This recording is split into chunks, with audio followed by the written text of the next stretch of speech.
നമ്മുടെ രാജ്യത്തിൻ്റെ ഡെവലപ്മെൻറ്റിന് വേണ്ടിയിട്ട് നമ്മളുടെ സ്കിൽസ് എല്ലാം കൂടുതൽ യൂസ് ചെയ്യണ്ടേ. അപ്പം നമ്മളുടെ തീരുമാനങ്ങൾ, നമ്മളുടെ പ്രോഫിറ്റ്സ്, നമ്മളുടെ എല്ലാ കാര്യങ്ങളും ഈ രാജ്യത്തിന് വേണ്ടിയിട്ട് ഉപയോഗിക്കുമ്പോഴാണ് നമ്മളുടെ രാജ്യം ഡെവലപ്ഡ് ആവുന്നത്.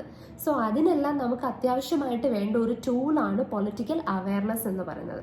അപ്പം ഈ ഒരു അവയർനെസ് ഉണ്ടെങ്കിൽ നമ്മളുടെ ഐഡിയോളജിക്ക് അനുസരിച്ച് വർക്ക് ചെയ്യുന്ന, അല്ലെങ്കിൽ നല്ല രീതിയിൽ നമ്മൾ എന്താണോ നല്ലതെന്ന് നമ്മളുടെ കൺസെപ്റ്റ്, അതിനനുസരിച്ച് ജനങ്ങൾക്ക് നല്ല കാര്യം ചെയ്യുന്ന പൊളിറ്റിക്കൽ പാർട്ടിയും നമുക്ക് ചൂസ് ചെയ്യാം. ഇനി അതല്ല, ഒരു പാർട്ടിയോടും എനിക്ക് അനുഭവമില്ല എന്നുണ്ടെങ്കിൽ നമുക്ക് കാൻഡിഡേറ്റ്സിനെ നോക്കാം, അവരുടെ ബാക്ക്ഗ്രൗണ്ട് നോക്കാം, അവരുടെ ക്വാളിറ്റീസ് നോക്കാം.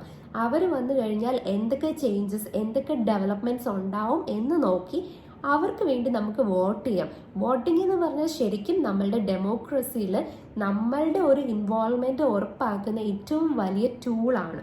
സോ അത് നമുക്ക് റൈറ്റ് ആയിട്ട് യൂസ് ചെയ്യണമെങ്കിൽ നമുക്ക് ഈ പറഞ്ഞ പൊളിറ്റിക്കൽ അവയർനെസ് ഉണ്ടായിരിക്കണം.